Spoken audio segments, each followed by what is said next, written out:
తండ్రి అయిన దేవునికి మన ప్రభు అయిన యేసు క్రీస్తు వారి నామమున కృతజ్ఞతాస్తుతులు, స్తోత్రములు, మహిమయు, ఘనతయు, ప్రభావములు, స్తుతియాగములు సమర్పించుదుముగాక. ఆమేన్. మన ప్రభు అయిన యేసు క్రీస్తు వారి నామమున మంచి వాక్య సందేశము కొరకు ఎదురు చూస్తున్న మీ అందరికీ వందనములు తెలియజేస్తా ఉన్నాం. విన్నారా? దేవుడి పిల్లలైన మీ అందరికీ ప్రత్యేకమైన వందనములు తెలియజేస్తూ ఉన్నాను. ఈరోజు మనము పౌలు గారు రాసినటువంటి రోమపత్రికను ధ్యానిస్తూ ఉన్నాం. 15వ అధ్యాయమును ధ్యానిస్తున్నాం. 15వ అధ్యాయము 1వ వచనం నుండి 13వ వచనముల వరకు మనము పరిశీలన చేస్తూ ఉన్నాం. జాగ్రత్త గమనించండి. 32 వచనములు ఉన్నాయి. ఈరోజు ఈ అధ్యాయం అంతా కూడా ముగించాలంటే చాలా కష్టమైనటువంటి విషయం కనుక అందరూ కూడా గమనించండి. 13 వచనముల వరకు మనము ధ్యానం చేద్దాం. వీలైతే ఇంకో 2 వచనాలైనా చూద్దాం. 15వ వచనం వరకైనా చూద్దామండి. ఇక్కడ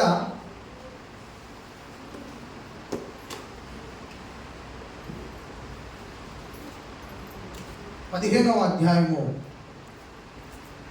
ఎవరిని పోగొట్టుకోవద్దు. పాఠం పేరు చెప్పండి అందరూ కూడా. 15వ అధ్యాయంలో ఉన్న పాఠం పేరు చెప్పండి. ఎవరిని పోగొట్టుకోవద్దు అనేటువంటి అంశం మీద మనము వస్తూ ఉన్నాము. ఇక్కడ 2 విధానాలు చెప్పుకొచ్చాడు పౌలు గారు. యూదులు, అన్ని జనులు. చెప్పండి. మొదటి వారి పేరు చెప్పండి, రెండవ వారి పేరు చెప్పండి. అసలు వీళ్ళిద్దరు ఎవరో అనేది మీకు ఒక మాటలో మీకు తెలియజేస్తాను. యూదులు ఎవరంటే అబ్రహాము గారికి దేవుడు వాగ్దానం చేసి తర్వాత ఇస్సాకు ద్వారా యాకోబు ద్వారా వచ్చినటువంటి పిల్లలే వారికి పెట్టబడిన పేరే యూదులు. తర్వాత అన్ని జనులు ఎవరు? అన్ని జనులు ఎవరంటే ఒకప్పుడు మనం అందరం కూడా లోకంలో ఉన్నాం. క్రీస్తుని ఎరగని వారిగా, రక్షణ లేని వారిగా ఉన్నాం. మనం కూడా అన్యులు. వారిలో నుంచి మనం యేసు ప్రభువుని నమ్ముకొని రక్షణలోనికి వచ్చాము, క్రైస్తవ్యంలోనికి వచ్చాము. ఈరోజు క్రీస్తును నమ్మినటువంటి మనకి ఇవ్వబడినటువంటి బిరుదు ఏంటంటే క్రైస్తవం. ఎవరైతే ఇంకా లోకంలో ఉన్న మన కుటుంబీకులు ఉన్నారో వారు అన్ని జనులుగా ఉన్నారు. మనము క్రైస్తవులుగా, వారేమో అన్ని జనులుగానే ఇంకా అలాగే ఉండిపోయారు. కాబట్టి క్రైస్తవులు అయిన వారికి దేవుని వాక్యము ఇస్తున్నటువంటి ప్రోత్సాహం, దేవుని వాక్యము ఇస్తున్నటువంటి ఒక సూచన ఏమిటంటే, నీవు ఎవరిలో నుండి అయితే వేరై వచ్చావో, రక్షణ పొందుకున్నావో, నీ వారు ఇంకా బయట ఉన్నారు, వారిని పోగొట్టుకోవద్దు అని ఈ అధ్యాయం వివరణ. మరి ఇక్కడున్న వారిని, మన వారిని పోగొట్టుకోవద్దు. మరి యూదుల్ని అసలు ప్రారంభం నుంచి ఉన్నటువంటి గొప్ప సంగతులు ఏంటంటే, దేవుడి యొక్క ఆశీర్వాదములు, మేలులు ఫుల్లుగా తీసేసుకుంది ఎవరు? ఇజ్రాయేలీలే. దేవుని వద్ద నుంచి ఎంత వరకు లాగేసుకోవాలో, మాకు ఇయ్యే కానీ పోట్లాడైనా సరే, మరి ఆ దైవజనుల మీద గొడవలు పెట్టుకునైనా సరే, ఏ విధంగా చేస్తానైనా సరే ప్రేమతో దేవుడిస్తే తీసుకున్నారు. గొడవలు పెట్టుకొని దేవుడి దగ్గర నుంచి రప్పించుకొని తిన్నారు. ఆ సందర్భాలు కూడా ఉన్నాయి. మోషే గారి పైన ఎన్ని గొడవలకు వెళ్ళారో, మళ్ళీ గొడవలు అన్నప్పుడల్లా మళ్ళీ దేవుడి దగ్గరికి వెళ్ళేవాడు. మోషే గారు ప్రార్థించేవాడు, అయ్యా వీడు దోసకాయలని, మాకు కాయగూరలని ఏది ఇస్తున్నారయ్యా, మాంసం కావాలంటే మళ్ళీ ప్రార్థన. ఇలాంటి సందర్భాలు మీకు ఆల్రెడీ చెప్పేశారు. నిర్మాకాండ మొత్తం మీరు విన్నారు. ఇక మళ్ళీ నా సమయం, మనకి ఇక్కడ రోమపత్రిక మన సమయం కాబట్టి విందాం. కాబట్టి ఏ విధమైన చేతనైనాను దేవుని వద్ద నుంచి అందిపుచ్చుకున్న వాళ్ళు, దీవెనలు కానీ ఆశీర్వాదాలు కానీ మేలులు కానీ 100% అందిపుచ్చుకున్న వాళ్ళు ఎవరో? ఇశ్రాయేలు.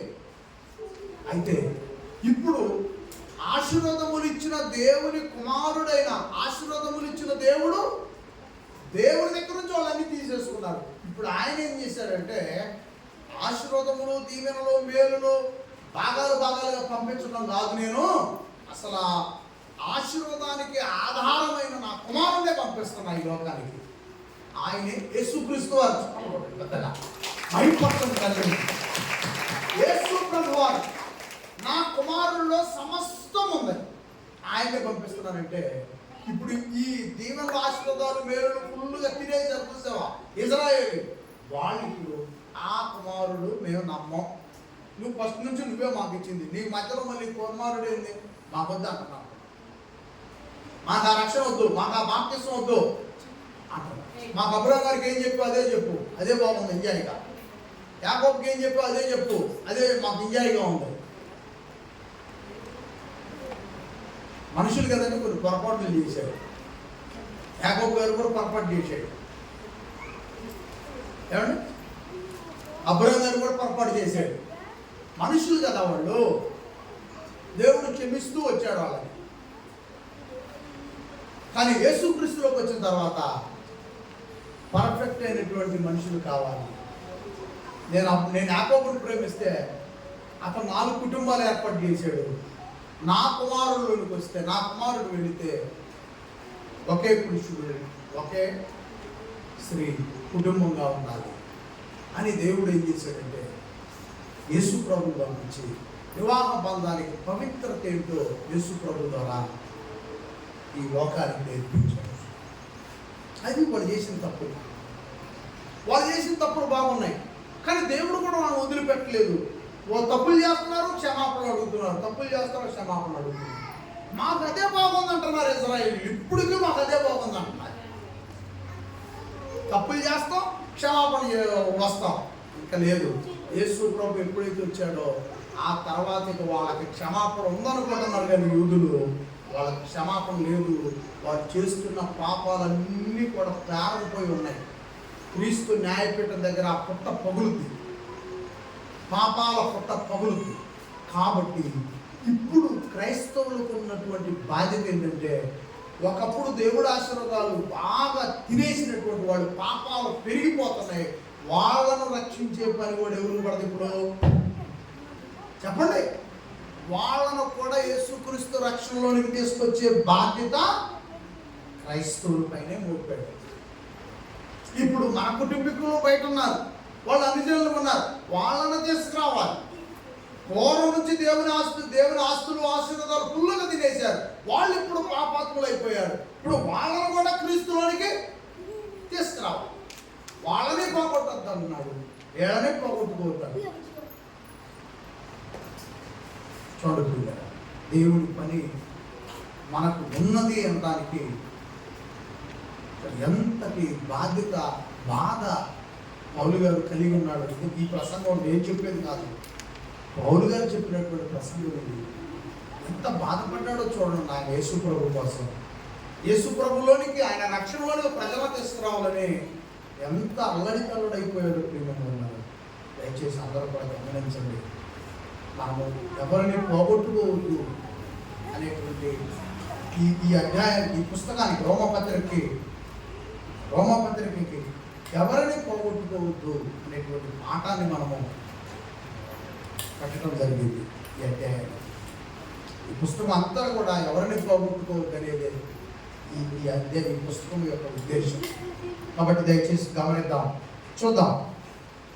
విశ్వాసులమైన మనము, క్రీస్తు వలన నీతిమంతులుగా విశ్వాసములోనికి అడుగుపెట్టిన మనము ఎలాంటి పని చేయాలి? దేవుడు పనిని బట్టే ఆశీర్వాదాలు ఇస్తాడు, మర్చిపోవద్దు. దేవుడు కూడా పనిని బట్టే దీవెనలు ఉన్నాయి, పనిని బట్టే ఆశీర్వాదాలు ఉన్నాయి. పని అంటే నువ్వు నీ కుటుంబం బాగుపడటానికి నువ్వు చేసుకునే పని వేరు, దేవుని సంఘములో నువ్వు చేసే పని వేరు. దేవుని సంఘములో చేసే పని నువ్వు దేవుని పని దగ్గర చేయాలి. నీ కుటుంబం బాగుపడటానికి చేసుకునే పనిని నీ కుటుంబం కొరకై చేయాలి. 2 బాధ్యతలు 3 బాధ్యతలు ఉన్నాయి మనకి. 3 బాధ్యతలు కూడా మనం చక్కగా నిర్వర్తించాలి. నీ కుటుంబం కొరకై నువ్వు పని చేసుకోవాలి. 1, సంఘము దేవుని పని కొరకై నువ్వు పని చేయాలి. 2, నీ వారిని పోగొట్టుకోకూడదు, ఇతరులను కూడా పోగొట్టుకోకూడదు, వారిని కూడా క్రీస్తులోనికి నడిపించాలి.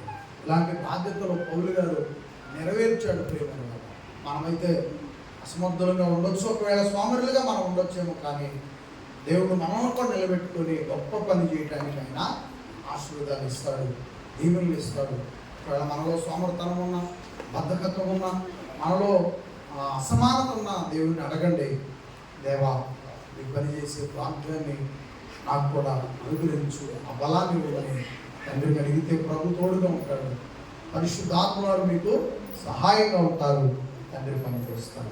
కానీ 15వ అధ్యాయం 1వ వచనం, కాగా బలవంతులమైన మనలను మనమే సంతోషపరచుకొనక, జాగ్రత్తగానండి, బలవంతులమైన మనలను మనమే సంతోషపరచుకొనక బలహీనుల దౌర్భాగ్యములను భరించుటకు బద్ధులమై ఉన్నాము. అంటున్నారు కదా జాగ్రత్తగా, బలహీనులైనటువంటి మాట ఇంత దౌర్భాగ్యుడు అయ్యేది. లోకల్గా జనరల్గా మనం బయట వాడే పదం ఇది. అంటే ఇంత దరిద్రులు అవుతారు అనుకోలేదు మీరు, అంటాం కదా. అలాంటి వారి భారాన్ని కూడా ఏం చేయాలంటే క్రైస్తవుడు భరించాలంట. అంటే అర్థం ఏంటి? భరించడం అంటే అర్థం అతను ఉన్న దౌర్భాగ్యపు స్థితిలో నుంచి ఏం చేయాలంట? విడిపించాలి. ఇక అలాంటి బాధ్యత ఉందండి మన మీద. ఇంత దౌర్భాగ్యం అవుతున్నాడు అని మనం అతను వదిలేసి రావటం కాదండి. అక్కడి నుంచి అతను ఏం చేయాలా? ఏమో ఒక సందర్భాన్ని జ్ఞాపకం చేస్తేనా, యేసు ప్రభు వారు కోనేటి దగ్గరికి వెళ్ళి అక్కడ 5 మండపాలు వేశారు. ఒక పుట్టివాడు ఎప్పటి నుంచో అక్కడ ఉన్నటువంటి ఒక సిస్టమ్ ఏంటంటే, దేవతతో వచ్చి ఆ కోనేటిలో నీళ్లు కదిలించినప్పుడు ఎవరైతే ముందు నీళ్లు కదిలించడంలో ఎవరైతే దూకుతారో వారు స్వస్థత పడేవారు. కుష్ఠరోగం ఉన్నా, పచ్చవాతం ఉన్నా, ఏం చొప్పున్నా స్వస్థత. ఇప్పుడు కుష్ఠరోగి ఉరుకుతాడు నీళ్లు కదిలిగాడు, పచ్చవాతం గల్లోడు కూడా ఎట్లా నెట్టుకుంటూ వెళ్తాడు. అసలు నడవలేని పుట్టుకుంటి వాడు కూడా అక్కడ ఉన్నాడు ఆశతో, ఎన్నో సంవత్సరాలుగా ఆశతో అక్కడ ఉంటున్నాడు. ఏదో ఒక రోజు నేను కూడా నీళ్ళలో పడకపోతానా, నా కాళ్ళు రాకపోతాయా, నా చేతులు రాకపోతాయా, సంవత్సరాలు గడిచిపోతాం. చాలా మంది స్వస్థత పొందుకుని వెళ్ళిపోతాక చూస్తున్నాడు, కానీ అతను స్వస్థత పొందే రోజు రావట్లేదు. అతని జీవితం యాత్ర నుండి ప్రియమైన ఆ రోజు ఆ ప్రాంతానికి యేసు ప్రభు వచ్చాడు. దేవతంతో నీళ్ళు కదిలించినప్పుడు నువ్వు కూడా వెళ్ళి పడు స్వస్థ పొందుకుంటాను అనలేదు. అతను పడి ఉన్న ఆ స్థితిలో యేసు ప్రభు నీకు దేవదూత రావాల్సిన పని, నీళ్లు కదిలియాల్సిన పని, నువ్వు దానిలోకి వెళ్ళి దోకాల్సిన పని లేదు. నేను చెప్తున్నాను, యేసు ప్రభు మాట నేను చెప్తున్నాను, ఇప్పుడే నీకు పరిపెత్తుకొని నీ పాపాలు క్షమించబడ్డే, నీకు పరిపెత్తుకొని లే.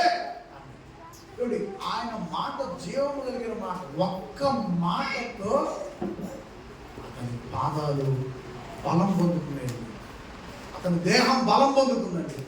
లేచి నిలబడి నడవటం ప్రారంభించాడు. దేవునికి మహిమ కలుగును. దౌర్భాగ్యపు స్థితి ఒకవేళ మనం అలాంటి మన వాళ్ళు ఎంతో మంది కాళ్ళు చేతులు ఉన్నవాళ్ళు దౌర్భాగ్యపు స్థితిలో ఉంటారు. కాళ్ళు చేతులు బాగున్న వాళ్ళు ఎంతో, నువ్వేమనుకుంటావు, మా తమ్ముడు బాగుండవు, మా అన్న బాగుండవు, మా కుటుంబీకులందరూ బాగున్నారు, మా అత్త మామల కుటుంబీకులందరూ బాగున్నారు, అందరూ బాగున్నారు, మాకే ఇబ్బంది లేదు అనుకుంటున్నాం. కానీ అతను ఏ దౌర్భాగ్యపు పరిస్థితుల్లో ఉన్నాడో, కాళ్ళు చేతులు బాగున్నంత మాత్రాన వాళ్ళు నువ్వు అనుకున్నటువంటి పరిస్థితుల మధ్య వాళ్ళు సంతోషంగా ఉన్నట్లు కాదు. పాపపు జీవితాన్ని వాళ్ళు వెంబడిస్తూ ఉంటే వాళ్ళు నీవు ఖచ్చితంగా వాళ్ళని భరించి ఆ బాధ నుంచి వాళ్ళని విడిపించాల్సిన బాధ్యత మనకి ఎంతైనా ఉన్నది అని మీరు మర్చిపోవద్దు. యేసు ప్రభు వారు ఎవరిని వదిలిపెట్టలేదు. ఒకసారి గమనించండి, నేను వాళ్ళ గురించి సపరేట్గా సబ్జెక్ట్ చెప్పలేదు, కానీ దౌర్భాగ్యపు స్థితిలో ఉన్న వారిని ఎలా ఆదరించాలి అన్నది యేసుక్రీస్తుని బట్టే మనం నేర్చుకోవాలి అండి. ఎక్కడో తప్పు చేస్తున్నట్టు తల్లి, వీళ్ళు కొంతమంది చూశారు పెద్దలు ఏమని పడుతున్నారు. ఈ లోపల ఆమె వచ్చి యేసు ప్రభు పాదాల మీద ఏమన్నాడు ఆ రోజు? ఈ కంప్లైంట్ చెప్తున్నారు, ఏంటయ్యా ఆమెను ఎంట పడుతున్నారు, ఏమా పాపం చేయటం మేము చూసాం, అందుకే మోసే చెప్పాడు కదా రాయి తీసుకుని కొట్టి చంపమని, అందుకే ఆ రాయి తీసుకొని ఎంట పడుతున్నాం చంపనాలి. కానీ ఇప్పుడు ఆ రోజు యేసు ప్రభు స్టేట్మెంట్ ఏమని ఇచ్చాడంటే, అంటే సరే మీరు తల రాయి కొట్టుకుని వచ్చారు రైటే, కొడుతురు గారు ఎవడో ఒక రాయి తగిలినా కదా చచ్చిపోవడానికి, గుంపులు రాళ్ళు కొట్టుకుని వచ్చారు, కొడుతురు గారు సంపదురు గారు. నేను అడుగుతున్న ఒక ప్రశ్న, మీలో ఎవడైతే తప్పు లేనివాడు ఉన్నాడో, పాపం లేనివాడు ఉన్నాడో మీ మనస్సాక్షి తెలుసు కదా, అతను వచ్చి ముందు రాయేసి కొట్టి చంపాను. అతను రాయి ముందు వచ్చి అప్పుడు పట్టాడు. యేసుక్రీస్తు అడిగిన ఆ ప్రశ్నకి వారిలో ఎవరిలో కూడా ఇంకా సమాధానం లేదు. మనం ఏదో చేయాలని ఏమి లేదు, ఏదో చేయాలా, మనం వాళ్ళకి అప్పులు ఇవ్వాలా, వాళ్ళకి డబ్బు ఇచ్చి వాళ్ళ దరిద్రంలో వచ్చి వాళ్ళ పైకి లేవనెత్తాలా, మనం డబ్బు ఇవ్వాలా, లేకపోతే మనము వాళ్ళకి వెళ్ళి పనులు చేయాలా, వాళ్ళ దౌర్భాగ్యం స్థితిలోంచి బయట తీసుకురావడానికి మనం వెళ్ళి ఏదో చేయాల్సిన పని లేదు. ఒక మాట, ఒక సలహా, ఒక సపోర్ట్. ఆ రోజు తల్లి ఎంత ధన్యురాలు, ఇలా చచ్చిపోయేది ఆ రాళ్ళకి. తర్వాత ఎంతకాలం జీవించింది, ఇక అక్కడ నుంచి యేసు ప్రభు కోసమే జీవించింది. ఇలా చాలా నేను చెప్పగలను, మీకు చాలా గుర్తు చేయగలను. అలా బైబిల్ గ్రంథంలో చాలా విషయాలు ఉన్నాయి. మీరు దయచేసి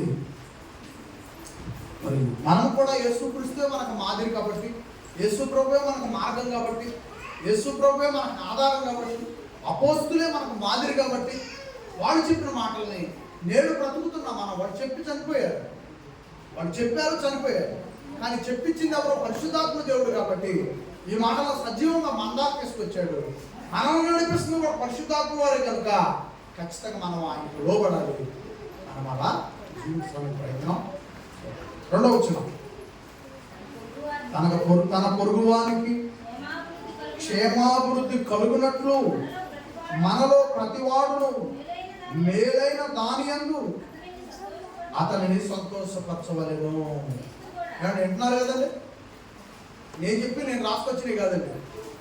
ఒకవేళ నేను రాసుకొస్తే నా బైబిల్లో రాగలుగుతా, అప్పుడు మరి మీ బైబిల్లో కూడా అదే ఉన్నాయి కదా, మీరు పట్టుకున్న గ్రంథంలో కూడా ఆ మాటలే ఉన్నాయి కదా. సో కాబట్టి పరిశుద్ధాత్మ దేవుడు రాయించింది గ్రంథం ఇది కనుక ఎవరో కూడా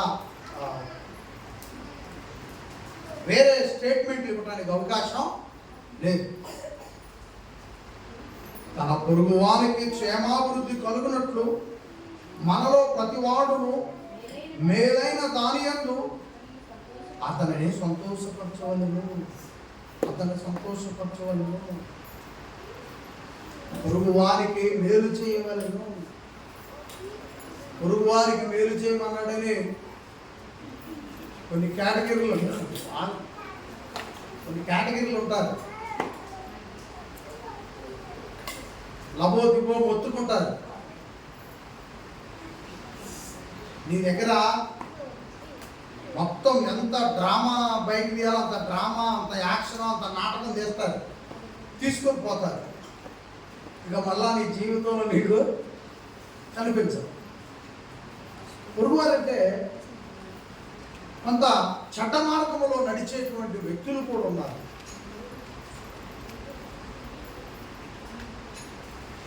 భయంకరమైన మత్తు పదార్థాలకు అలవాటు కూడా తాగుబోతుడు వచ్చి ఒక 10,000 ఇవ్వమంటాడు, నువ్వు ఇస్తావు.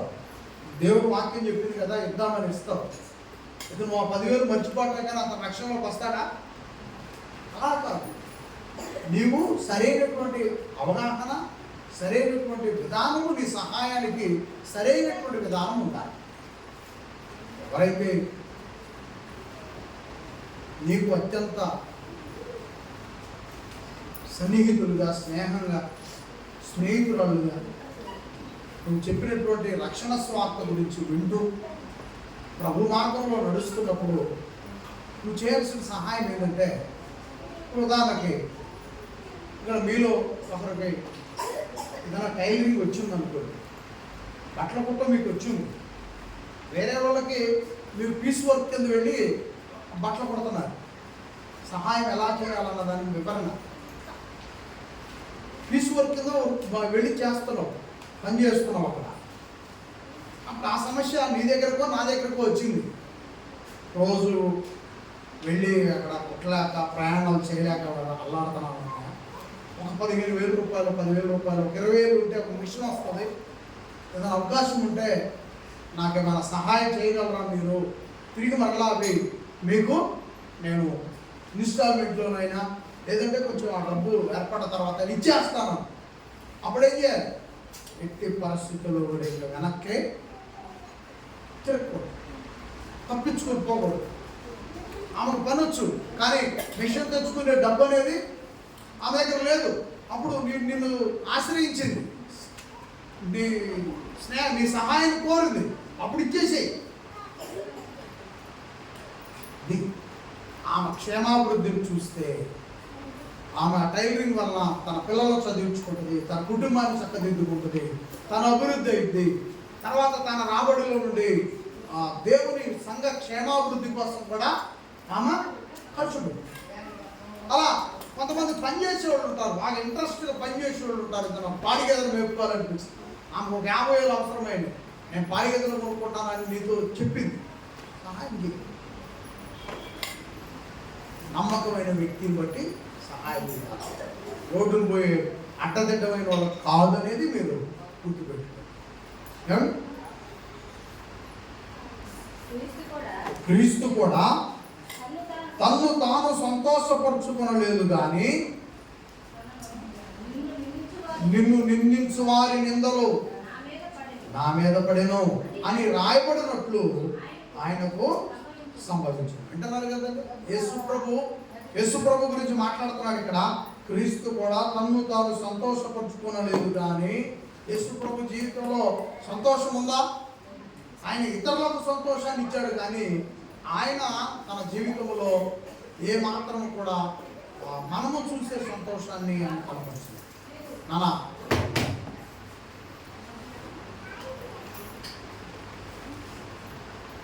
చూడు చూడు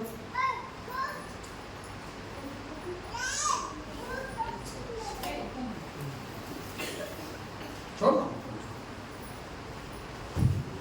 యేసు ప్రభు తన జీవితంలో ఇతరులకు సంతోషాన్ని పంచిపెట్టాడే తప్ప తాను సంతోషపడదు ఎక్కడంటే, పర్సనల్గా ఆయన సంతోషించింది ఎక్కడంటే మోకరించి ప్రార్థన చేసుకొని, తండ్రి నీ పిల్లలకు మీ మాటలు చెప్పానయ్యా ప్రార్థించి సంతోషం. ఆయన వ్యక్తిగతంగా దేవునికి ప్రార్థన చేసుకొని ఆయన సంతోషించాడే తప్ప ఏ కోణంలో కూడా ప్రియమైన వాళ్ళ దేవునితో సహవాసాన్ని కలిగి ఉన్నాడు. తన తండ్రితో భూమి మీదకి వచ్చినాక పరలోకంలో తండ్రితో సహవాసాన్ని కలిగి ఉన్నాడే తప్ప ఆయన ఈ లోక సంబంధమైనటువంటి ఆనందాలకు ఇక్కడ కూడా వెళ్ళినట్లు మనము చూడండి. అదే అక్కడ చూడండి, ఇక్కడ ఏమంటున్నాడు?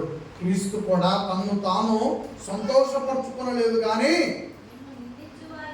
నిన్ను నిందించు వారి నిందలు నా మీద పడెను అని రాయబడినట్లు ఆయనకు సంభవించిన. మన నిందలన్నీ యేసుక్రీస్తుపై ఉన్నాయి. చూస్తున్నారా మీరు? గమనించారో లేదో, నేను వీడియో చూశాను. మనలాగే క్రీస్తును నమ్మిన బిడ్డలో ఇలాంటి గ్రామానికి వెళ్ళారు సువార్త ప్రకటించడానికి. అక్కడ ఉంటాడు కదా ఒక మూర్ఖుడు, ఎక్కడైనా ఉంటాడు కదా ఒక క్రూరముఖం. జనారణ్యంలో క్రూరముఖాలు ఉంటాయి. ఒక క్రూరముఖం ఒక బకెట్ తీసుకొని బెరగొడ్ల దగ్గరికి వెళ్ళి పేడ బకెట్లో వేసుకొని నీళ్ళు కలిపి బైబిల్లో తీసుకొని సువార్త చెప్తున్న వాళ్ళ మీద చెబుతున్నారు. మీరు చూసారు ఎవరన్నా వీడియో ఇది? ఈ వీడియో ఎవరైనా చూసి ఉన్నాడా? ఏమో చూసావు కదా, మతాయి చూశాడు. చూడండి ఏం చేస్తున్నాడు. బైబిల్ తీసుకొని చక్కగా మంచిగా శారీస్ పెట్టుకొని దేవుని మాటలు చెప్పడానికి వెళ్ళిన ఆ సోదరుల పైన క్యాండిల్ చింపుతున్నాడు. వాళ్ళు అక్కడ నిలబడిపోయారు. నిలబడ్డారు. ఇక అంతే, చిమ్మేసే. నీ రక్షణే మాకు ముఖ్యం, నువ్వు చిమ్ము, నీ పాపాలు వేసుకోవడం క్షమించాలని మేము ప్రార్థిస్తున్నాం. వాళ్ళు చిమ్ముతూ ఉంటే వాళ్ళ మాటలు చెప్తూ ఉన్నారు. చూడండి, ఎవరి కోసం ఆ నింద ఎవరి కోసం భరించాలి? అసలు యేసుప్రభుని నమ్మారు, అమ్మకు కలిసిపోటు వస్తూ ఉంది, చేస్తున్న పనుల్లో లాభాలు వస్తున్నాయి, దేవునికి ఇస్తున్నారు, వాళ్ళు బ్రతికే దారిలో వాళ్ళు బతుకుతున్నారు. మరి హ్యాపీగా ఇంట్లో ఉండొచ్చు, కానీ బజార్కి వెళ్ళాల్సి వచ్చింది, స్వార్థ చెప్పాల్సి వచ్చింది. వాళ్ళు స్వార్థ చెప్తారు, అతను వచ్చి ప్యాన్ నీళ్లు పోయించుకోవాల్సి వచ్చింది. అతని ద్వారా ప్యాన్ నీళ్లు ఇంత అసహ్యంగా ఉండొచ్చు. మన లేడీస్ పేడ ఏదైనా తీయాల్సి వచ్చిందని గేదెకి ఆ పేడ దగ్గరికి వెళ్తే తీయాల్సి వచ్చింది అనుకోండి, ఎంత ఫీల్ అవుతాం. అదే ఇంకా 2-3 రోజులు అలాగే ఉండిపోయింది అయితే ఇంకా బ్యాడిషన్ అలా. సో కాబట్టి వెళ్ళారా గమనించండి. అందరూ కూడా యేసుక్రీస్తు కోసం ఒకవేళ మనం నిందలో ఒకవేళ భరించలేకపోతున్నాం కాబట్టి బయట చాలామంది కూడా యేసు కొరకై బ్రతుకుతున్నారు. మనము కూడా ఖచ్చితంగా ఇలాంటి వాతావరణం వచ్చినప్పుడు తప్పించుకునే ప్రయత్నం చేయబాకండి. ఇలాంటి పరిస్థితులు వచ్చినప్పుడు దేవాలయం దగ్గరికి వచ్చి ఎవరన్నా అల్లరి చేస్తున్నా మనకెందుకులే, అది ఈ రోజు కోసం ఎదురు చూస్తున్నాను అని అది కూడా పోకూడదు. ముందుకు రావాలి, నీ పనిగా నువ్వు ముందుకు రావాలి. అంటే క్రీస్తు నామానికైనా ఆయన పేరిట మనం కూడుకుంటున్న దేవాలయానికైనా ఆయన నామానికి చిన్న మచ్చ రాకూడదు. ఆయన నామమును ఆరాధిస్తున్న దేవాలయానికి చిన్న గీత పడకూడదు. అడ్డుగా నిలబడాలి, కాపాడుకోవాలి దేవుని ఆస్తుల్ని, దేవుని నామాన్ని మనం ఏం చేయాలి? కాపాడుకోవాలి. అర్థమైంది కదండి అందరికీ. కాబట్టి ఎలాంటి వాతావరణం అయినా సరే, ఎలాంటి పరిస్థితులైనా సరే మనము దేవుని కోసం నిలబడగలిగేటట్లు ఉండాలని దేవుని వాక్యము సెలవిస్తాం. ఆ తర్వాత దేవుని ఆశీర్వాదాలు చాలా ఘనంగా ఉంటాయి, చాలా గొప్పగా ఉంటాయి. అవి నువ్వు ఊహించని విధంగా ఉంటాయి. ఇప్పటికే మీరు చూస్తున్నారు. ఇంకనూ మీరు ఈ ప్రేమను మరెక్కువ చేసుకోండి. దేవుని విషయంలో చాలా చాలా అద్భుతంగా మీరు ఆశీర్వదించబడతారని వీళ్ళరా మీకు తెలియజేస్తాను. 4వ వచనం, ఎలయనగా ఓర్పు వలనను లేఖనముల వలనని ఆదరణ వలనను మనకు నిరీక్షణ కలుగుటకై పూర్వమందు రాయబడినవన్నీ మనకు బోధ కలుగు నిమిత్తము రాయబడి ఉన్నవి. నిరీక్షణ, ఎదురు చూపు. నాకు యేసుక్రీస్తు దగ్గర మంచి స్థానము రేపు ఇవ్వబోతున్నాడు, యేసు ప్రభుతో నేను ఉండబోతున్నాను, యేసు ప్రభు ద్వారా నేను మంచి బహుమానాలు తీసుకోబోతున్నాను అన్న ఒక నిరీక్షణ, ఎదురు చూపు అనేది క్రైస్తవ్యంలో చాలా అవసరం ప్రేమ. కాబట్టి మనము ఎదురు చూపు కలిగి ఉండాలి, మంచి బోధన కలిగి ఉండాలి. 5వ వచనం, మీరు ఏకభావము గలవారై ఏకాగ్రీవముగా మన ప్రభు అయిన యేసు క్రీస్తు తండ్రి యగు దేవుని మహిమపరచు నిమిత్తము క్రీస్తు యేసు చిత్త ప్రకారము ఒకరితో ఒకడు మనసు కలిగిన వారై ఉండునట్లు ఓర్పునకును ఆదరణకును కర్తయగు దేవుడు మీకు అనుగ్రహించు. యేసు క్రీస్తు వారి తండ్రి అయిన దేవుడు మనకి ఇన్ని ఓర్పు, సహనం, ఏక మనస్సు అనుగ్రహిస్తున్నారు. యేసు క్రీస్తు తండ్రి యొక్క దేవుని మహిమపరచు నిమిత్తము క్రీస్తు యేసు చిత్త ప్రకారం ఒకడితో ఒకడు ఎలా ఉండాలంట? ఏక మనస్సు కలిగి ఉండాలి. ఎన్నో వచనంలో ఉన్నాం మనం? నువ్వు చెప్పాలమ్మా, మీరు చెప్పండి. కింద ఉన్నాడు చూసేవాడు, బైబిల్ చూసేవాడు ఎన్నో వచనంలో ఉన్నాం చెప్పండి. ఎన్నో వచనం? ఇప్పుడు చదివింది ఎన్నో వచనం?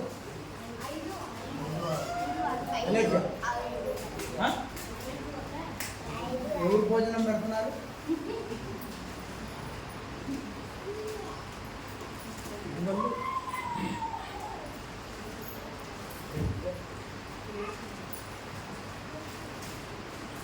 చాలా మంచి సందేశాన్ని పౌలు గారు మనకు అందిస్తున్నారు. ఏక భావము గలవారు ఏక గ్రీవముగా మన ప్రభు అయిన యేసు క్రీస్తు తండ్రి యొక్క దేవుని మహిమపరచు నిమిత్తం క్రీస్తు యేసు చిత్త ప్రకారం ఒకరితోనొకడు ఎలా ఉండాలంట? ఏక మనస్సు గలవారు. ఓర్పునకును ఆదరణకును కర్తయ్యకు దేవుడు. మనకు ఓర్పును అనుగ్రహించే దేవుడు, మనకు ఆదరణ ఉన్నటువంటి దేవుడు. దేవుడు మీకు అనుగ్రహించునుగాక. 7వ వచనము 8, 9 వచనములు కలిసి ఉన్నాయి చూడండి. కాబట్టి క్రీస్తు మిమ్మును చేర్చుకొనిన ప్రకారం దేవునికి మహిమ కలిగినట్లు మీరును ఒకరినొకడు చేర్చుకొనుడి. ఏమండి ఏమన్నది? మలేశ్వర ఏమన్నది? చదువు. ఎన్నో వచ్చినావు? ఏ వచ్చినావు? చదువు. వచ్చిన చెప్పు. చదువు. కాబట్టి క్రీస్తు చేర్చుకున్న ప్రకారము దేవునికి మహిమ కలిగినట్లు మీరును ఒకరినొకడు చేర్చుకునుడి. చక్కగా చదువుతూనే ఉండే ఇక్కడి నుంచి. గమనించండి ఏమన్నదో మన ఈ అధ్యాయంలో ఈ పుస్తకంలో పెట్టిన పాఠం పేరు చెప్పండి. పాఠం పేరు చెప్పండి. ఎవరిని పోగొట్టుకోవద్దు. బలహీనులైన సహోదరులు పోగొట్టుకోకుండా ఏం చేయాలంట? ఒకరిని మనం ఏం చేయాలంట? చేర్చుకోవాలి. ఎవరిని పోగొట్టుకోకూడదు అని దేవుని వాక్యము వివరిస్తా ఉంది. నేను చూస్తున్నాను దేవుని వాక్యము చెప్పిన ప్రకారంగా పోగొట్టుకోకుండా ఎవరు ఎలా ఆదుకుంటున్నారో, సహాయంగా ఉంటున్నారో నేను చూస్తున్నాను. మన పరిచర్యలో ఇవి జరుగుతున్నాయి. చెప్పిన మాటల మాత్రం ప్రకారమే కాదు, లేదంటే వినిపోవటమే కాదు, ఆచరణలో కూడా మన పరిచర్యలో జరుగుతుంది ఈ కార్యం. కాబట్టి నా ప్రియమైన సహోదరులారా, ఈ ప్రేమని ఎప్పటికీ వదులుకోకుండా స్థిరంగా ఉండండి. ఆ ప్రేమలో క్షేమాభివృద్ధిని చెందండి. క్షేమాభివృద్ధిని చెందితే ఇంకా గొప్ప సంగతులు రానున్న దినములలో మనం చూస్తాం. ఏంటి గొప్ప సంగతులు అంటే, మనకు అనుకుంటాం ఇంకా ఆశీర్వదించబడతాం, ఎలా ఇంకా లాభాలు వస్తాయి కాబట్టి అవి నువ్వు చేస్తున్న దేవుని పనిలోనే ఉన్నాయి. నువ్వు చేస్తున్న దేవుని పనిలోనే ఉన్నావు. అవి నీవు ఒక వ్యక్తిని నడిపించు, ప్రభువులో చేర్చు, నువ్వు చేస్తున్న ప్రతి ప్రయత్నము కూడా విజయవంతమైంది. నువ్వు ప్రభువులో ఒక వ్యక్తిని చేర్చు, పోగొట్టుకోబాకు. ఫ్రెండ్స్ అని ప్రేమ విందులు పంచుకుంటాం మనం సంవత్సరాలు. ఇప్పుడు 5-6 ఏళ్ళ నుంచి ప్రేమ విందులే పంచుకుంటే మరి చేర్చుకోవా? ఒక్క మాట నోరెక్కువ. వాళ్ళు స్థాయి ఏంటనుకుంటున్నావు? 10 ఎకరాలు ఉంది, వాళ్ళు ఎటు వెళ్ళిపోతారో తెలుసా, ఆడాడ తిరిగి వస్తారో తెలుసా అంటే మరి ఇప్పుడు ప్రభువులో ఎప్పుడు చేరుస్తావు? నీకు చాలామంది ఫ్రెండ్స్ ఉన్నారు, కదిలిస్తే నిందలు వచ్చి పడతాయేమో, కదిలిస్తే ఈ స్నేహం పోయిద్దేమో, యేసు గురించి చెబితే మాట్లాడతారేమో చెడ్డ మాటలు. నా బామ్మ నీ భక్తి నువ్వు మైండ్ రా బాబా చెప్పాలంటే స్నేహం దడుస్తున్నాం. మనం కూతురుతో చెప్పడానికి కూడా దడుస్తున్నాం, అల్లుడితో చెప్పడానికి దడుస్తున్నాం. నిందలు వస్తాయి, ఆ నుంచి మనం దూరం అయిపోతామంటే దూరం చేసుకోమని కాదు దేవుని వాక్యం చెప్తుంది. ప్రేమతో కూడినటువంటి ఏదో సందర్భం వచ్చింది, వారి జీవితంలో నీ మాటలు వినే సందర్భం వచ్చింది. ఖచ్చితంగా వచ్చినప్పుడు ఈ మాటల్ని బంధించి నిందలు వస్తాయి, వాళ్ళ నుంచి మనం దూరం అయిపోతాం, భయపడకూడదు. కానీ బలహీనులైన వారిని ఏం చేయాలంట? చేర్చుకోవాలి. కానీ 8వ వచనం నేను చెప్పినదేమనగా పితరులకు చేయబడిన వాగ్దానముల విషయంలో దేవుడు సత్యవంతుడని స్థాపించుటకును అన్య జనులు ఆయన కనికరమును గూర్చి దేవుని మహిమపరచుటకును క్రీస్తు సున్నతి గలవారికి పరిచారకుడు ఆయన. అందు విషయమై ఈ వేదు చేతను అన్య జనులలో నేను నిన్ను స్తుతింతును నీ నామ సంకీర్తనను చేయుదును అని రాయబడి ఉన్నది. జ్ఞాపకనాలి. సున్నతి గలవారిలో కూడా యేసుక్రీస్తు సున్నతి పొందిన వారిలో కూడా పనిచేశాడు. సున్నతి పొందింది ఎవరో? ఇజ్రాయేలీలు సున్నతి పొందారు. కానీ వారిని కూడా తండ్రి వద్దకు తీసుకురావడం కోసం యేసు ప్రభు ఎంతో ప్రయాసపడ్డారు. దేవుని పేరు చెప్పుకొని హృదయం ఏమైపోయి ఉన్నదంట ఇజ్రాయేలీలకి దూరంగా ఉంది. అంటే క్రైస్తవులు ఇప్పుడు దగ్గరగా ఉందని కాదు. ఆ రోజు వాళ్ళ పరిస్థితిని బట్టి యేసు ప్రభు వాళ్ళను కూడా పోగొట్టుకోకుండా సున్నతి పొందిన వారిని కూడా ఆరు మనసులోనికి తీసుకురావాలని సున్నతి ఉంది వాళ్ళ దేహానికి. హృదయానికి ఏమి లేదు, మారు మనసు లేదు. ఇవన్నీ మళ్ళీ నువ్వు చెప్పాల్సి వస్తాయి. అర్థమైందా? అది ఇక్కడ నిలబెట్టించి మళ్ళీ నీ చేత బోధించాల్సి వస్తుంది. నేను కూర్చోవచ్చు. సో కాబట్టి సున్నతి ఉంది వాళ్ళ దేహానికి సున్నతి ఉంది, కానీ మనస్సుకి ఏమి లేదు, మార్పు లేదు. మనస్సుకు మార్పు లేదు. కాబట్టి నువ్వు, మీ ఫ్రెండ్స్, మీ స్నేహితులు, మీ అక్క చెల్లెల్లో బయట చాలామంది ఉన్నారు. మంచి నీకంటే అద్దాల బిల్డింగ్లో ఉన్నారు, నీకంటే పాలరాయి మీద ఉన్నారు. నీకు అరెకరం కూడా లేదు, వాళ్ళకి 6 ఎకరాలు ఉంది. నీకంటే ఆస్తి పనులు ఉన్నారు, నీకు అరసేవరి బంగారం కూడా లేదు, వాళ్ళకి 6 సేవరీలు బంగారం ఉంది. కానీ వాళ్ళకు లేనిది నీకు ఉన్నది ఏంటో చెప్పండి. ఇప్పుడు మాట్లాడు, ఇప్పండి. వాళ్ళకి లేదంటే నీకు ఉన్నదేంటి? నీకు రక్షణ ఉన్నది, వాళ్ళకి రక్షణ.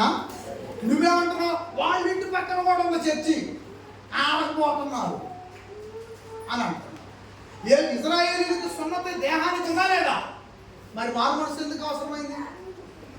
వాళ్ళకేమో సున్నతి ఉంది, వీళ్ళకేమో చర్చి ఉంది పక్కన. ఇద్దరు ఒకటే. వాళ్ళకేమో సున్నతి ఉంది, మేమే దేవుని బిడ్డలు అంటున్నారు. వాళ్ళు సవాలు ఇస్తున్నారు. నీకే చర్చి ఉంది, నువ్వేమని ఇస్తున్నావు ఇక్కడ కూర్చొని? వాళ్ళకి చర్చి ఉందండి అక్కడ. వాళ్ళకి కాదని మన కాడికి పక్కాలా అయింది, మన కాడికి రమ్మంటలేదు. అసలు వాళ్ళ జీవితం శైలి ఎట్లా ఉందో పరిశీలన చేయి, నీకు తెలిసి ఉంటే. అది ఇక్కడ పౌలు గారు ఆవేదన. పౌలు గారి యొక్క బాధ ఏంటంటే యేసుక్రీస్తు పడిన బాధనే, యేసుక్రీస్తు పడిన కష్టాన్ని మనకు జ్ఞాపకం చేస్తున్నాడు. వాళ్ళకి సున్నతి ఉంది, కానీ మారు మనసు లేదు. వీళ్ళకి ఇంటి పక్కనే చర్చి ఉంది, కానీ మారు మనసు. వాళ్ళు సున్నత పొంది వాళ్ళు దేవాలయానికే వెళ్తున్నారు, ఇంటి పక్కన ఉంది, వీళ్ళు దేవాలయానికే. అది కాదు ఇక్కడ ఆయన ఆశిస్తుంది. పౌలు గారు ఆశిస్తుంది. యేసు ప్రభు చెప్పింది ఏంటి అంటే, ప్రియులైన పూర్తిగా దేవుని వైపు మనం తిరిగితే, నీ కుటుంబం అక్కడున్న నీ కుటుంబం కూడా దేవుని వైపు తిరిగితే దక్కేది 6 సెవరీల బంగారం కంటే కూడా అసలు కొలతే లేని, కాటా లేని బంగారపు వీధులు ఉన్నాయని యేసు ప్రభు చెప్పాడు. ఇక్కడ కాటా ఉంది బంగారం కొనాలి, కానీ పరలోకంలో బంగారం దొరికిన కాటా ఉందా? అలాంటి ఆ ప్రదేశంలో నిన్ను ఉంచుతాను. నీతో కూడా నీ సోదరులు కూడా రావాలన్నది దేవుని యొక్క ఆశ. యేసుక్రీస్తు యొక్క ఆశ ఏంటంటే నువ్వు వస్తూ నీతో ఇంకా కొందరిని తీసుకురమ్మని. నువ్వేమనుకుంటున్నావు? నాకు అరసెవరి కూడా లేదు, వాళ్ళకి 6 సెవరీలు ఉందనుకుంటున్నావు. నాకు 1 ఎకరం కూడా లేదు, ఇక్కడ వాళ్ళకి 6 ఎకరాలు ఉందనుకుంటున్నావు. వందనాలు చెప్పండి అందరూ, వాళ్ళకు వందనాలు చెప్పండి. నీ 6 ఎకరాలు చల్లకుండా ఇక్కడ నుంచి ఏది తీసుకున్నాను? దయచేసి పిల్లలు యేసు వారి బాధను అర్థం చేసుకోండి, నా గురించి మీరు ఆలోచించబాకండి. ఏదో మా సేవకుడు ఎట్లా చెప్పుతున్నాడు అట్లా చెప్తున్నాడు అని నేను చెప్పేదాన్ని తీసుకోబాకండి. ఇది నేను చెప్పేది కాదు, ఆల్రెడీ పరిశుద్ధ గ్రంథంలో పౌలు గారు బోధించిన సందేశం. నేను చెప్పింది నేను పక్కన రాసుకొని వచ్చింది కాదు. ఇది ఎవరిని పోగొట్టుకోబాకండి. సున్నత పొందిన వాళ్ళని కూడా పోగొట్టబాకండి. సున్నత పొందేది ఎవరో చెప్పండి. ఇప్పుడు నేను ఫస్ట్లో చెప్పాను, సున్నత పొందేది ఎవరు? సున్నత పొందేది ఎవరు? ఇజ్రాయేలీలకు ఉంది ఆచారం, కానీ వాళ్ళను కూడా యేసు ప్రభు వదిలిపెట్టలేదు. నీవు కదిలి ముందుకు వచ్చావు, నువ్వు విడిచిపెట్టొచ్చిన వాళ్ళు ఎక్కడ ఉన్నారు చెప్పండి? వాళ్ళకు పెట్టిన పేరేంది? అన్ని జనులు. వాళ్ళు ఇంకా అక్కడే ఉన్నారు, వాళ్ళనే వదిలిపెట్టబాకు. ఎవరైతే నువ్వు నీకు తెలిసినటువంటి వాతావరణంలో మా వాళ్ళ పక్కనే ఉంది, వాళ్ళు కూడా ప్రార్థనకే పోతున్నారు అన్న వాళ్ళకు కూడా తెలియని సంగతులు చాలా ఉన్నాయి. ఏమండి, నీకు తెలిసిన సంగతులు నాకు తెలిసి నువ్వు సరిగా వింటే మనకు పరిచయంలో నీకు తెలిసిన సంగతులు బైబిల్ గురించిన విషయాలు బయట చాలా మందికి తెలియదు. ఇంటి పక్కన చర్చి ఉన్నా సరే అలాంటి విషయాలు మీకు తెలుసో లేదో, అసలు ఇంతవరకు కూడా మన మండలంలో ఆదికాండం 50 అధ్యాయాలు పూర్తిగా వినని వాళ్ళు చాలా మంది ఉన్నారు. కానీ నీ దగ్గరకు వచ్చి ఆ మాట అడిగితే నేను వినలేదని అంటావా? నేను వినలేదు, నాకు తెలియదు 50 అధ్యాయాలు అంటావా? నీకు అంటే ఇంకా నేను మనం ఉపయోగం ఏముందండి? మన బుర్రగా ఇంకా పని లేనట్టు. కాబట్టి నీకు తెలిసిన సంగతుల్ని ఇతరులతో షేర్ చేసుకోవటం అనేది, పంచుకోవటం అనేది క్రైస్తవులు కూడా వదిలిపెట్టకూడదు, అన్ని జనులను కూడా వదిలిపెట్టకూడదు, ఇజ్రాయేలీలను కూడా వదిలిపెట్టకూడదు అనేది క్రీస్తు నామానికి ఉన్న గొప్ప జయం. కాబట్టి పిల్లలు మనం విడిచొచ్చిన మన కుటుంబీకులు అన్ని జనులు ఉన్నారు, వాళ్ళని వదిలిపెట్టదు. క్రైస్తవ్యంలో శక్తి లేని క్రైస్తవ జనాంగం ఉన్నారు, క్రీస్తులో ప్రభు శక్తి లేని క్రైస్తవ జనాంగం ఉన్నారు. క్రీస్తులోనే ఉంటున్నారు కానీ వారిలో ప్రభు శక్తి లేదు. వాళ్ళను విడిచిపెట్టొద్దు అంటున్నాడు.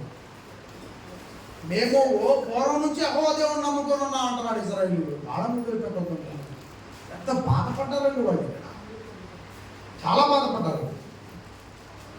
తర్వాత వచ్చినాం చూద్దాం, 10వ వచనం. మరియు అన్ని జనులారా ఆయన ప్రజలతో సంతోషించుడి,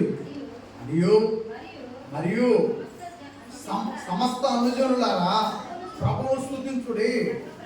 సకల ప్రజలు ఆయనను కొనియాడుదురు గాక అనియు చెప్పబడి ఉన్నది.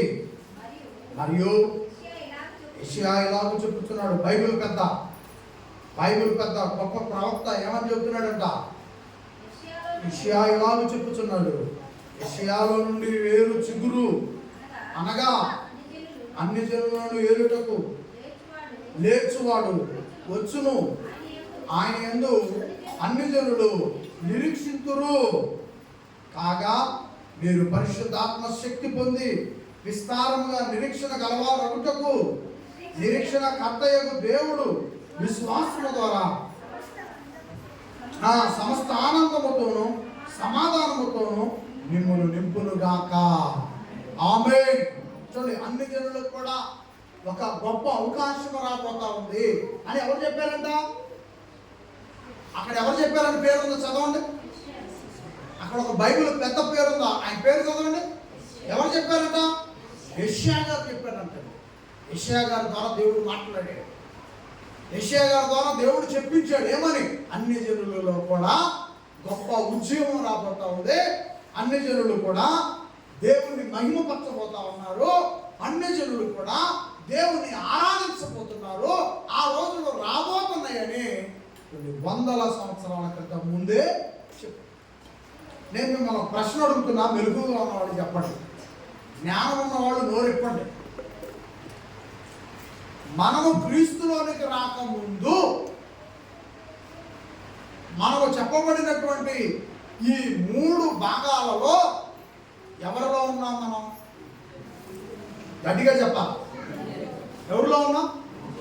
మనం అన్ని జనులు. క్రీస్తు యేసు వారి రక్షణ మనం పొందక ముందు మనకు కలిగి ఉన్న పేరేది? మనం అన్ని జనులు. ఇప్పుడు అన్ని జనులుగా ఉన్నావా, ఆరాధికులుగా ఉన్నావా? మాట్లాడాలా? అన్ని జనులుగా ఉన్నావా, ఆరాధికులుగా ఉన్నావా? ఎవరిని బట్టి, ఎవరి ద్వారా? ఆ మాట కూడా చెప్పాలి, మీరు నోరు ఇప్పాలా, మాట బయటికి రానివ్వండి. ఎవరి ద్వారా? యేసు క్రీస్తు ద్వారా. అంటే యేసు ప్రభు వచ్చి అన్ని జనులైన మన బ్రతుకుల్ని మార్చి అన్న తండ్రిని ఆరాధించే అదృష్టవంతులుగా చేశాడు. మహిమపరచండి అందరూ కూడా. యేసు క్రీస్తుకి మహిమ కలుగునుగాక. ఆమేన్ చెప్పండి పెద్దగా. చేతులు పైకెత్తి మహిమ చెల్లించండి. ఆమేన్. అన్ని జనులలో గొప్ప ఉద్యమం రాబోతా ఉంది. వారు కూడా సృష్టికర్త అయిన తండ్రిని ఆరాధించే అవకాశం రాబోతా ఉందని భక్తుడైన యెషయా గారు వందల సంవత్సరాల నాడు చెప్పాడు. యేసు క్రీస్తు వారు వచ్చాడు. ఆయన ద్వారా అన్ని జనులైన మన బ్రతుకులు మార్చినారు. పిల్లరా, అందరికీ వందనములు తెలుపుతూ చెప్తున్నాను అన్నమాట. నీవు విడిచి వచ్చిన వాళ్ళు ఎంతోమంది ఉన్నారు.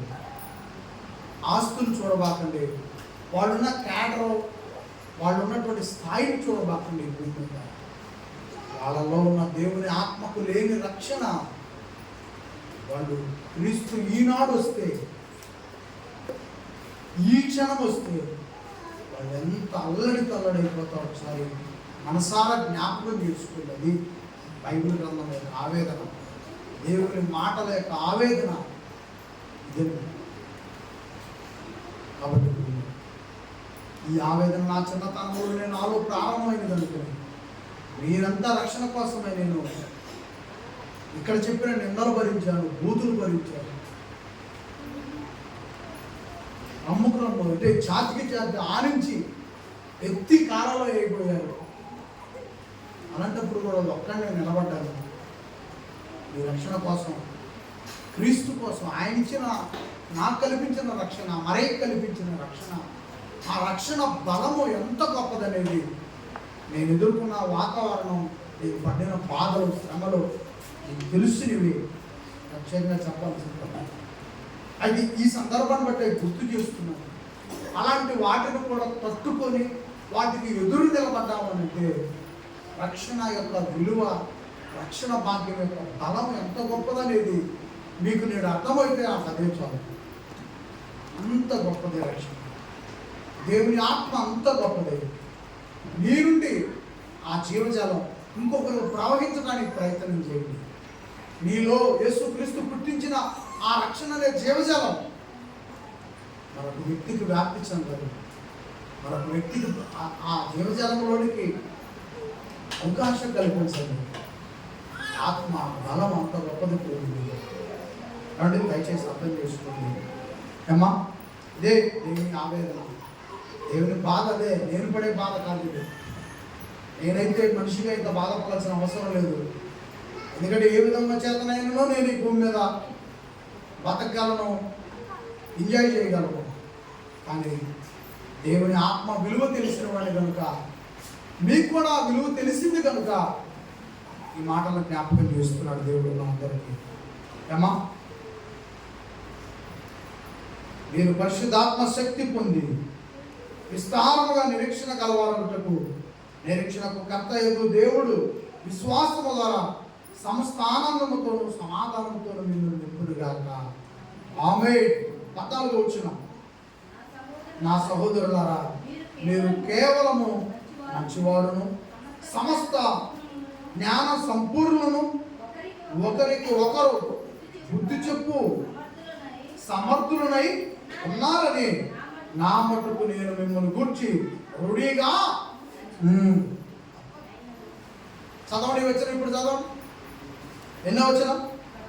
14 వచ్చిన చదువు. నాయసరా బ్రదర్, 14 వచ్చిన చదువు. గౌరవయ మర్యాద అది.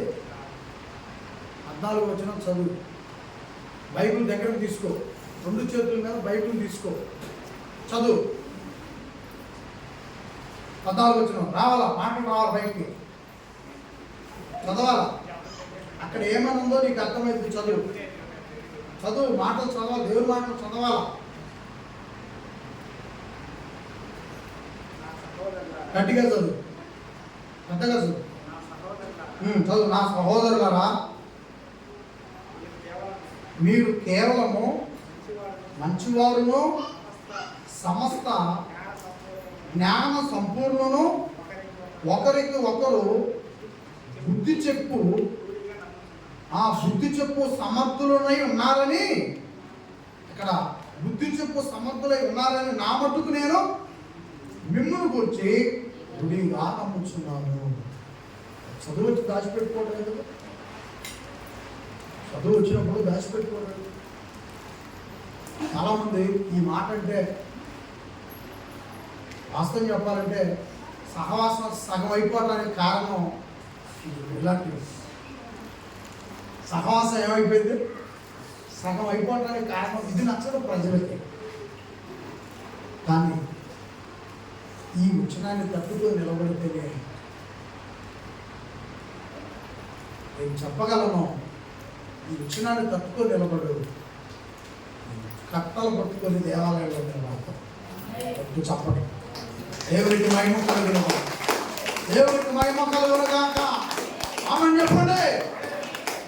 ఏదైతే నీకు కఠినమైంది ఉందో ఆ మాటకి తట్టుకొని అక్కడ నిలబడితే ఆ తర్వాత కట్టలు పట్టుకొని నిలబడతావు. ఇక్కడ నువ్వు ఏ మాటకైతే తట్టుకోలేని సహవాసం సగం అయిపోతే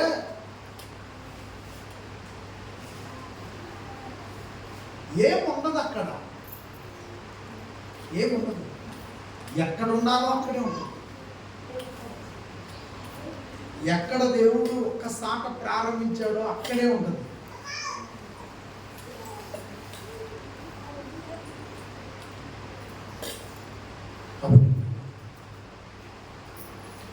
అది గమనించారు, అందరూ కూడా గమనించారు. మనమంతా ఎలాంటి వారమై ఉండాలి అని అంటే, మా చెల్లికి 6 సెంచరీలు ఉంది, మా తమ్ముడికి 6 ఎకరాలు ఉంది అని ఏమి చెప్పని వారై ఉన్నారంట. వాళ్ళకున్న కేటర్ను బట్టి, వాళ్ళకున్న ఆస్తుల విలువను బట్టి, వాళ్ళకున్న హంగు ఆర్పాటాన్ని బట్టి క్రీస్తులోకి వచ్చిన మనం ఏమి చెప్పని వారమై ఉన్నామంట. వాళ్ళకి ఏం చెప్పట్లేదంట, వాళ్ళకి బుద్ధి చెప్పటం లేదంటండి. అక్కడ మీ మర్యాదను కాపాడుకుంటున్నారంటండి, మీ విలువను అక్కడ కాపాడుకుంటున్నారంట. నేనైతే కాపాడుకోలేదు. నేను కాపాడుకుంటే 100 పైసలు ఇక్కడ కూర్చొని ఉండేవాళ్ళు. నాకు వస్తా బండి మీద కూడా నేను సేవకురాలు మాట్లాడుకున్నాం. 150-200 సంఖ్య సత్యం అనేవాడి ముందు ఉండేవాళ్ళే. ఇప్పుడే మాట్లాడినా, ఇప్పుడే మన నాగేశ్వరరావు పొలం సరిగా వచ్చిన తర్వాత మాట్లాడుకున్నాను. సరిగా వచ్చారు. 200 మంది నీలేశ్వర పాలన సంఘం ఎంతమంది ఉండాలా? 200 మంది ఉన్నారు. అది ఎందుకు సంఖ్య కోల్పోయారు? దేవుడి వాక్యం ప్రకారంగా ఎవరైతే బతుకుతాడో సంఖ్య కోల్పోవచ్చు, కానీ ప్రియులరా సంఖ్య కోల్పోవచ్చు, కానీ జీవజలం అనేది నిత్యము మనతోనే నిలిచి ఉంటుంది. ఆమె ఎప్పుడు పెద్దగా, ఎందుకంటే దేవుని వాక్య ప్రకారంగా జీవించడానికి మనం ప్రయత్నం చేస్తే, ప్రయాసపడితే, నాకు తెలుసు నేను ఏం చూస్తున్నాను దేవుడి విషయంలో, నేను ఏం చూస్తున్నానో ఎలా చూస్తున్నానో నాకు తెలుసు. సంఖ్యతో నాకు పని లేదు. పెంచాలి వాళ్ళని, పోగొట్టుకోవద్దు. నేను పోగొట్టుకోలేదు. దేవుని కోసమే మాట్లాడాను, దేవుని తరపునే మాట్లాడాను. కనుకనే నన్ను ఎలా కాపాడుకోవాలో అలా ఆయన కాపాడుకుంటున్నాడు. నాకు ఎలా అండగా నిలబడాలో నాకు క్రీస్తుని అలా అండగా నిలబెడుతున్నాడు. ఎలాంటి బలం నాకు అవసరమో పరిశుద్ధాత్మని ద్వారా నాకు అలాంటి బలం ఇస్తున్నాడు. ఇచ్చి నన్ను నేటికి ఆయన కాపాడుకుంటూ, అండగా ఉంటూ, బలాన్ని ఇస్తూ నడిపిస్తున్నాడు. కారణం ఈ గ్రంథాన్ని దాటి నేను బయటకు వెళ్ళటం లేదు. సేమ్ మీకు కూడా నేను అదే మాట సెలవిస్తున్నాను. నా తరపున ఇప్పుడు నేను బైబిల్ నుంచే ఉన్న మాట నేను మీతో పంచుకుంటాను. తెలియని వారికి చెప్పండి, గద్దించేనే చెప్పండి. వాళ్ళతో ప్రేమ కట్ అయిపోతే మా ఇంటికి వాళ్ళు రారేమో, ఈసారి కార్యక్రమాలకు రారేమో.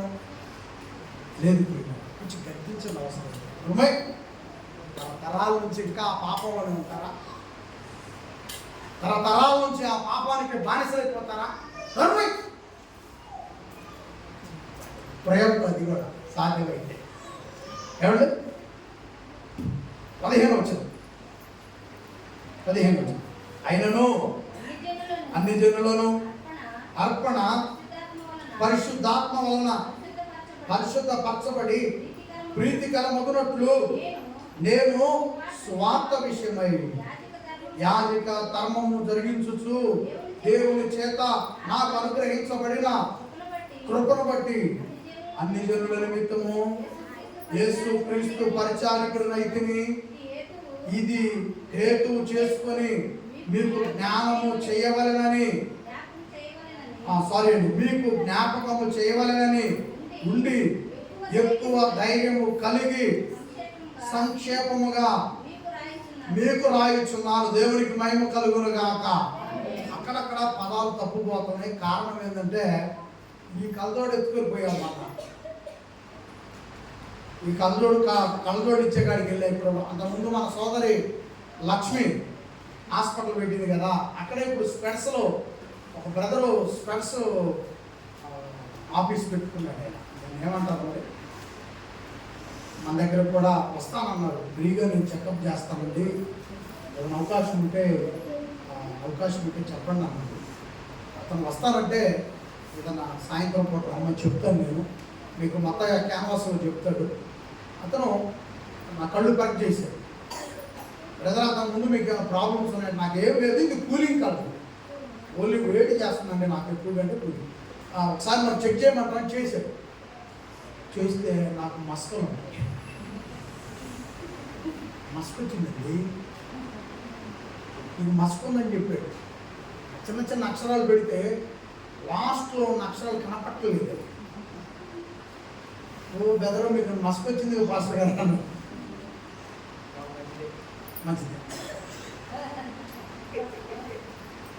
మస్క్ వస్తే మంచిది. మీ అభిడే ఏం చెప్తున్నారు? మస్క్ రావచ్చు, చూడాలి, అంత మంచి మాట చెప్తున్నారు. చూపించుకుంటావా? పిలిపిస్తాను నేను, మీకే ఖర్చు లేదు, డబ్బులు వద్దన్నాడు అతను. కరెక్షన్ నేను ఫ్రీగా చేస్తానని చెప్పాడు. ఇతను అవసరమైతే వాళ్ళకి స్పెడ్స్ ఏదైనా అవసరమైతే నేను మీకు ఇంత రేట్ అని చెప్తాడు, అది తెప్పించుకోండి అండి. అంతే తప్ప నేను పరీక్ష ఫ్రీగా చేస్తాను. ఆ పరీక్ష బయట చేయాలంటే 5 నుంచి 6 రోజులు తీసుకుంటున్నాను కదా, అది నేను ఫ్రీగా చేస్తానని చెప్పాడు. అమ్మ ఒకటి అర్థం చేసుకోండి. అందుకే పదాలు కొన్ని నాకు చాలా నుంచి తడబడతామనేది. ఇప్పుడే కాదు, సంవత్సరం నుంచి ఆ పదం నేను తర్వాత మళ్ళీ చూసుకుంటున్నా, తడబడుతున్నా, నాకు అర్థం కాదు.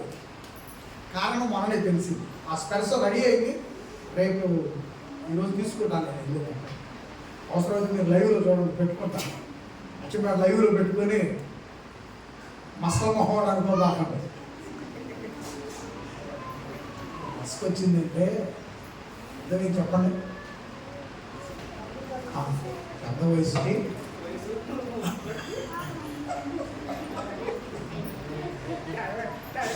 రండి కదా.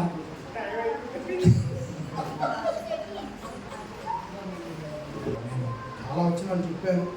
నాకు వాస్తవం చెప్పాలంటే మీకు నేను ఈ మాటలు చెప్పొచ్చు లేదో కానీ ఒక 4 రోజుల నుంచి నాకు బాగోలేదు. ఒక పావుగంట చెప్పి కూర్చుందాం అనుకున్నాను. పావుగంట చెప్పి ముగిస్తాను అని ఇంటికి నిర్ణయం తీసుకొని వచ్చాను. 4 రోజుల నుంచి బాగా అనారోగ్యానికి గురైపోయి ఆ ముఖంతో మీకు అర్థమైతేనే ఉండదు, అంత సిక్ అయిపోయి ఉన్నాం.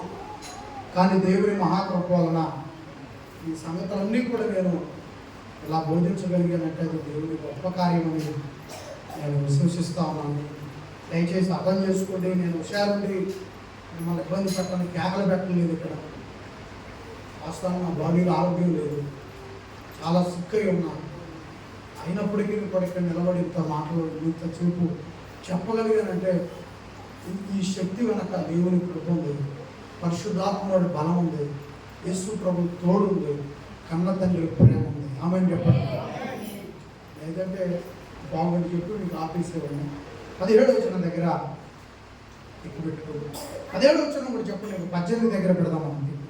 17వ వచనం, కాగా క్రీస్తు యేసును బట్టి దేవుని విషయమైన సంగతులలో నాకు అతిశయ కారణము కలదు.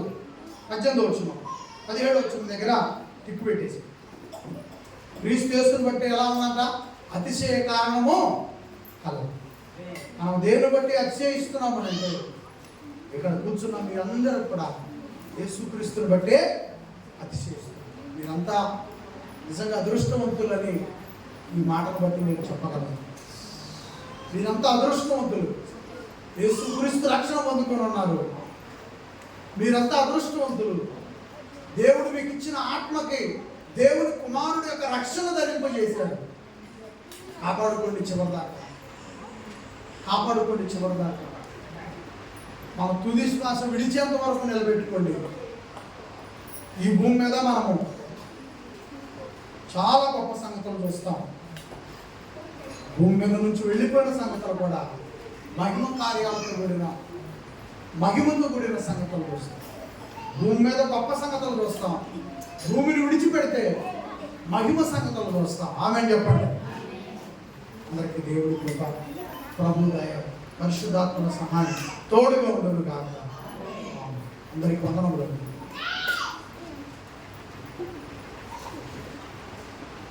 మన